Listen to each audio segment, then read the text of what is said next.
بسم اللہ الرحمن الرحیم والذی ارسل رسولہ بالہدی ودین الحق لیظہرہ علی الدین کلہ وکفی باللہ شہیدا۔ وہی تو ہے کہ جس نے اپنے رسول کو دین حق کے ساتھ اور ہدایت کے ساتھ بھیجا ہے تاکہ وہ اس دین کو تمام ادیان باطلہ پر غالب کر دے، اور وہی اس پر گواہ کے طور پر کافی ہے۔ سب سے پہلے میں خراج تحسین پیش کرنا چاہوں گا جمعیت علماء اسلام پاکستان کے ممبران کو اور جماعت اسلامی پاکستان کے ممبران کو کہ انہوں نے ہمیشہ کی طرح پارلیمنٹ میں اپنا مثبت کردار ادا کیا ہے، لیکن دوسری طرف باقی تمام سیاسی جماعتوں نے ہمیشہ کی طرح اس قوم کو مایوس کیا ہے، خصوصاً اسلامیان پاکستان کو اور اسلام پسندوں۔ خواجہ آصف نے پارلیمنٹ کے اندر جو تقریر کی انتہائی مایوس کن تھی، جس میں وہ کہہ رہے تھے کہ کسی دین کو کسی دین پر کوئی برتری حاصل نہیں ہے، تو ان کو قرآن کریم کی یہ آیت سامنے رکھنی چاہیے کہ جس میں اللہ فرما رہے ہیں کہ محمد صلی اللہ علیہ وسلم کو میں دنیا میں بھیج اس لیے رہا ہوں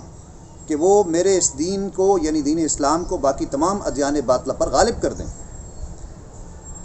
اور اللہ کے نزدیک دین ہے ہی اسلام، ان الدین عند اللہ الاسلام۔ لیکن ہمارا یہ ممبر پارلیمنٹ کے اندر جو پاکستان کی پارلیمنٹ ہے، اور اس پاکستان کی جس کو کلمہ طیبہ کی بنیاد پر بنایا گیا تھا، اس میں کہہ رہا ہے کہ کسی دین کو کسی دین پر کوئی فوقیت حاصل نہیں ہے اور سب برابر ہیں۔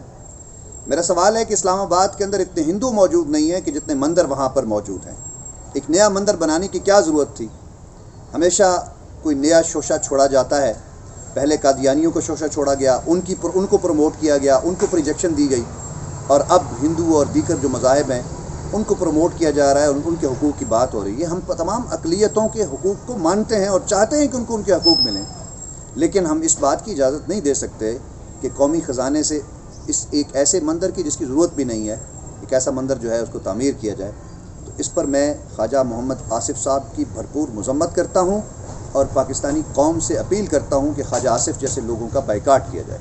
اور جماعت اسلامی اور جمعیت علماء اسلام کے ممبران کو میں خراج تحسین پیش کرنا چاہوں گا کہ انہوں نے اپنی جتنی ان کی طاقت ہے، جتنی افرادی قوت ہے، جتنے ممبران ہیں، ان تمام ممبران کی تھوڑی سی تعداد کے باوجود ہمیشہ مثبت کردار ادا کیا ہے، جس پر وہ خراج تحسین کے مستحق ہیں۔ اور خواجہ آصف صاحب، آپ پر افسوس کیا جا سکتا ہے کہ آپ نے دنیا کی زندگی کو ہی شاید سارا کچھ سمجھ لیا ہے، حالانکہ یہ دنیا تو بہت مختصر سی ہے۔ کاش آپ اسلام کی بات کرتے اور اسلامیان پاکستان کے حقوق کی بات کرتے۔ آپ نے ہمیشہ غیروں کے حقوق کی اور کفار کے حقوق کی بات کی ہے، جس پر آپ انتہائی قابل